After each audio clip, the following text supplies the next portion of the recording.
You wake up and it begins, that quiet tension in your chest, that dull ache that whispers, you should be further by now. And no matter how much you've done, how hard you've tried, how far you've come, something inside still says, it's not enough. You feel like you're falling behind, but you don't even know who you're trying to catch. This is not just anxiety. This is not just comparison. This is a psychological illusion, one you inherited without even realizing it. You've been entered into a race you never consciously agreed to run. You're being measured by a clock you didn't set, judged by milestones you didn't choose. And I must tell you something hard, but freeing. You are not behind. You are not late. You are simply trapped inside a system that does not know your soul. When I studied the structure of the psyche, I realized that much of our suffering comes not from what we are, but from what we believe we should be. And these beliefs are rarely our own. They are inherited, passed down through culture, family, and society like invisible chains. We call this the collective unconscious, a realm deeper than thought, where inherited images, archetypes, and expectations live. You were told that by a certain age you must have achieved certain things. You were told that success looks like one path, and love looks like another, and happiness is something you earn when you've reached the destination. But these are not truths. They are masks. What I called the persona. The version of yourself you show the world to be accepted, to feel safe, to avoid rejection. But behind that mask lives your true self. And it is not interested in speed. It does not care how many followers you have, how much money you've made, or whether others approve. It only cares that you are becoming whole. And so every time you feel like you're falling behind, I invite you to ask, according to whom? Whose story are you living? Whose standards are you trying to meet? You see, the modern world teaches you to measure your life by external metrics, status, age, achievement. But the soul does not speak in numbers. It speaks in symbols, in longings, in the quiet ache that something isn't aligned. That ache you feel, that low hum of inadequacy, it's not proof that you've failed. It's proof that your spirit is still awake.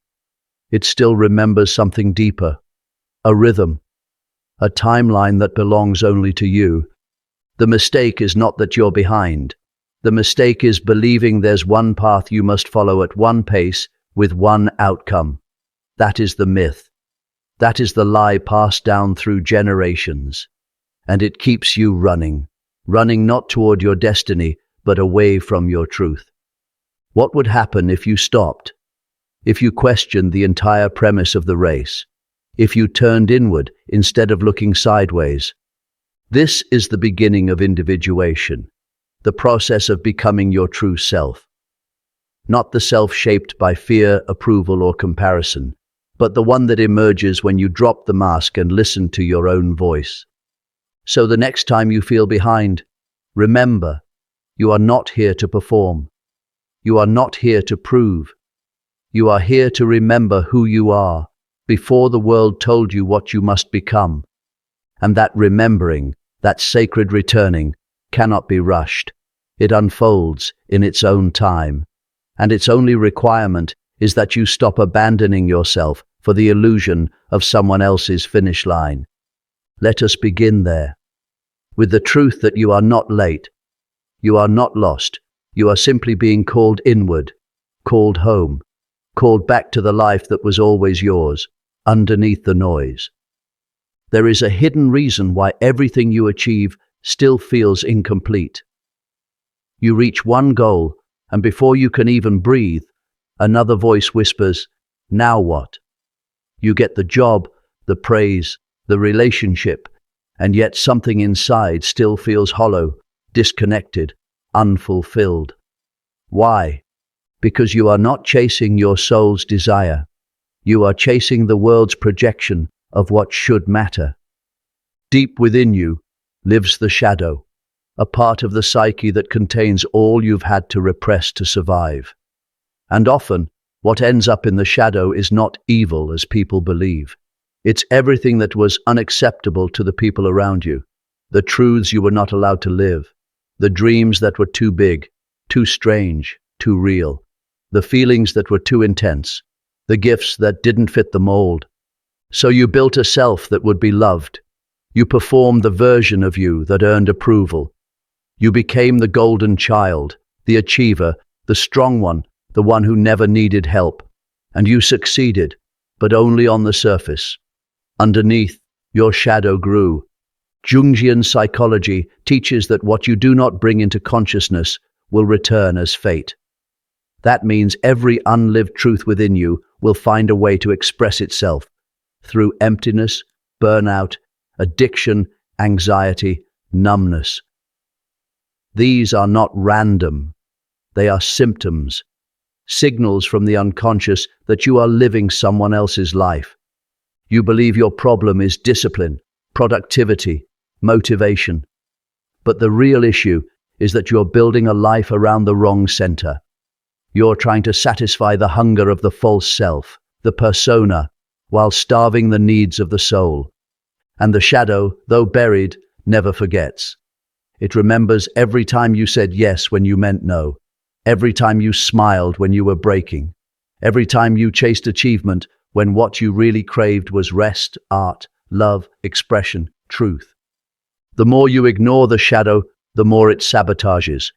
You become trapped in loops of striving, crashing, repeating, because nothing out there can ever satisfy what was exiled in here. The tragedy is not that you haven't done enough. The tragedy is that you've been doing it for the wrong reasons. You were taught that love must be earned, that worth must be proven, that your value depends on performance. So you run faster, push harder, numb deeper, all in the name of feeling enough. But what if the emptiness isn't a flaw in you? What if it's a message? The shadow speaks not to shame you, but to free you. It says, look where you've abandoned yourself. Look what you've forgotten. And only when you turn toward it, not away, can the healing begin. So pause. Ask yourself, who am I performing for? Who told me that joy must be postponed until I've accomplished more? Who taught me to see rest as weakness, truth as danger, and my own voice as too much? That story is not yours. That weight is not yours. It belongs to the culture, the family system, the survival strategies of generations past. And yet you carry it, you live by it, you suffer under its pressure. But today, here, in this moment, you have a choice: to keep running in a race you never agreed to, or to slow down, turn inward, and reclaim what was lost. Not through force, through facing. Because when you bring the shadow into the light, you don't destroy it, you integrate it. You become more whole, more real, more grounded. You stop living for appearances and start living for truth. And suddenly, the ache begins to ease. Not because you've done more, but because you've finally stopped abandoning the parts of you that were never broken to begin with. The shadow was never your enemy. It was the part of you that remembered what you forgot. And now, it's time to remember. Most people search for love in the outside world, but they do not realize they are searching for themselves. The one they long for is not another person. It is the forgotten part of their own soul. This is the secret of the anima and the animus. Within every man lives the anima, the inner feminine, and within every woman lives the animus, the inner masculine. These are not just ideas. They are powerful psychological forces that shape how we see, feel, and connect. When they are denied, rejected, or undeveloped, we go looking for them outside in others, and that's where the pain begins. A man disconnected from his anima will not seek a relationship. He will seek completion. He will chase the woman who embodies the softness, sensitivity, or emotional depth he has not integrated within himself. He will fall in love not with her, but with the missing part of his own psyche she seems to carry. A woman disconnected from her animus will not look for love. She will look for protection. She will attach to the man who represents the strength, direction, or purpose she has not yet claimed within herself. She will cling, submit, idolize, not from love, but from unconscious need. And this is why so many relationships begin with fire but end in smoke. Because what starts as fascination becomes projection. We believe the other will save us, complete us, carry what we do not want to hold. But no one can carry your soul for you. Jung called this process of falling into our own projections a sacred but dangerous stage. Sacred because it reveals what we've been missing. Dangerous because if we do not reclaim the projection, we lose ourselves to it. The anima and animus are invitations, not destinations. They are bridges to wholeness, not replacements for it. So what happens when a man avoids his anima? He becomes rigid, cold, disconnected from feeling. He over-identifies with strength and control. But inside, he is afraid of vulnerability, of surrender, of truly being seen. What happens when a woman avoids her animus? She becomes lost in emotion, ungrounded, indecisive. She may appear soft on the surface, but she carries an anger she doesn't understand, a resentment that grows from not being rooted in her own authority. This split creates suffering. We begin to resent the very people we once adored, not because they changed, but because the fantasy dissolved. We didn't love them. We loved the reflection of our missing piece. And here, we return to the path of individuation. Wholeness does not mean you have no need for others. It means your connection to others is no longer based on lack. When the anima is integrated, the man becomes whole, not less masculine, but more human. He feels deeply. He can sit with pain. He knows beauty, tenderness, and intuition not as threats, but as gifts. When the animus is integrated, the woman becomes whole, not less feminine, but more rooted. She knows her voice. She walks with clarity. She chooses love, not from fear or fantasy, but from power. And this is the paradox. The more we integrate these lost parts of ourselves, the more truly we can love another, not from need, but from truth. The great mistake of modern life is to think love will heal the self. But it is the self made whole that makes love real. So ask yourself, who have I chased that was really a mirror of my shadow? What traits in others evoke longing, envy, obsession? What does that reveal about what I've disowned within? Your anima or animus is not outside you. It is waiting within, ready to be met, not through romance, but through responsibility, through turning inward, facing what you fled, and welcoming what you once denied. And when you do, you no longer fall into relationships, you rise within them. This is the sacred work.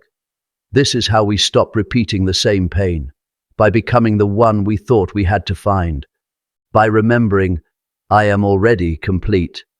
I only forgot. Every man carries a shadow, not just the one cast by his actions, but the deeper one, formed in silence, shaped by wounds he was never allowed to speak of. This is the part of the masculine psyche most misunderstood and most feared, not because it is evil, but because it is honest. You were taught to be strong, to endure, to suppress. You were shown that anger is dangerous, that sadness is weakness, that vulnerability is a threat to your manhood. And so, you hid those parts. You buried them beneath performance. You became who you thought you had to be, while losing who you truly are. But the psyche never forgets. What you repress does not disappear. It waits, it simmers, it erupts in moments of rage you don't understand, in addictions you can't control, in relationships you sabotage, or in the dead stare of a man who no longer feels alive. This is the masculine wound. Jung taught that the shadow is not your enemy. It is your teacher. It holds all the qualities you denied in order to be accepted, and until you face it, it will rule your life from the dark. You will live split, half of you in the light, the other half haunting your dreams, your choices, your silence. Men project their unintegrated shadow onto everything, onto women, work, rivals, even themselves. They judge in others what they can't accept in themselves. A man afraid of his sensitivity calls others soft. A man afraid of his anger becomes passive. A man disconnected from his worth seeks validation in conquest.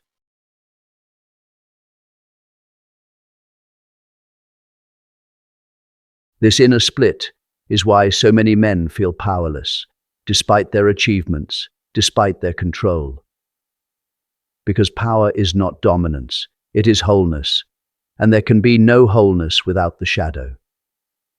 To reclaim your masculine power, you must walk into that darkness. You must meet the grief you never voiced, the fear you masked with pride, the shame that dressed itself as ambition. There is no other path. You will resist it. You will want to run. Your ego will say, "I'm fine." But beneath that mask is a boy who was never allowed to feel, and a man who forgot how. Do not shame him.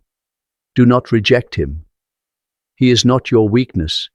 He is your key. When you face the shadow, something shifts. You stop reacting. You stop blaming. You begin to see clearly what is yours to carry and what is not. You begin to act not from fear, but from clarity. This is not about becoming soft. It is about becoming real. The world does not need more men who perform strength. It needs men who are rooted in it. Men who know their rage but are not ruled by it. Men who can cry and not be broken by it. Men who can hold boundaries without needing control. Men who can lead, not because they crave power, but because they carry peace. This is what happens when the shadow is integrated. Not erased, but brought into consciousness. Not fixed, but seen. And suddenly, the weight you've carried begins to feel lighter. Not because life is easier, but because you are no longer at war with yourself. This is the power of inner work, of individuation, of facing the truth behind your silence. You do not become less of a man. You become more of a human. So if you feel the ache, the one that doesn't go away no matter how much you achieve, how many people admire you, how hard you work, listen to it. That's not failure. That's your soul asking to come home. And when you answer, when you choose to walk into the shadow, not to destroy it, but to understand it, you begin to recover something no one else can give you. Your center, your depth, your truth. And from that place, everything changes. Not because the world bends to you, but because you finally stop bending away from yourself. The world told you that to be a man is to lead, to conquer, to succeed. But it never told you how to rule yourself. It never gave you the tools to build an inner kingdom. One made not of dominance or noise, but of clarity, integrity, and purpose. And this is why so many men feel lost. Not because they lack ambition, but because they've built everything, except a home within themselves. You fought battles, earned respect, made sacrifices. But if you're still waking up with an ache in your chest, wondering why peace feels like a stranger, it means you've won everything except your own soul. In Jungian psychology, the king is not a title. It is an archetype. The mature masculine energy that leads not from ego, but from wisdom. He is grounded, not because life is easy, but because he knows who he is. To reclaim your inner king, you must dethrone everything false inside you. The false urgency to please, the false power in controlling others, the false identity built on applause. You must trade performance for presence. You must sit in silence long enough to remember what truly matters. Because the king does not need to move quickly. He moves deliberately. He doesn't need to prove himself. His mere presence speaks for him. But to embody this archetype, you must know your worth without the crown, without the job title, the woman, the approval. Can you look at yourself, stripped of all roles, and still say, "I am enough"? That is where kingship begins. It is not gifted. It is remembered. It lives beneath the fear, beneath the shadow, beneath the noise of a world that profits from your confusion. You reclaim it by choosing clarity over chaos, discipline over distraction, depth over decoration. You reclaim it by learning to say no, not out of bitterness, but because your peace is no longer for sale. You reclaim it by protecting what is sacred, your mind, your time, your purpose. And when you do, the world may not clap, you may not be celebrated, but something deeper happens. You become untouchable, not because nothing can hurt you, but because you no longer abandon yourself to be loved. This is the king's initiation. Not a throne outside, but a center within. Not a crown of gold, but a spine of truth. Not domination, but devotion to what matters, to what's real. So I ask you now, will you keep chasing what looks like power? Or will you return to what is power, the ability to face yourself fully and live from your truth? Because once you do, you don't need to be loud. You don't need to be seen. You simply are. And that presence, that calm, that quiet strength, it transforms rooms, relationships, generations. That is the psychology of kings. And now, if this message struck something deep inside you, don't let it fade. Leave a sign in the comments. Not for me, but for the others who are walking this path too. The ones who felt lost, silent, unseen, but are now ready to return to their throne. Subscribe if you're done pretending, if you're done chasing, if you're ready to remember.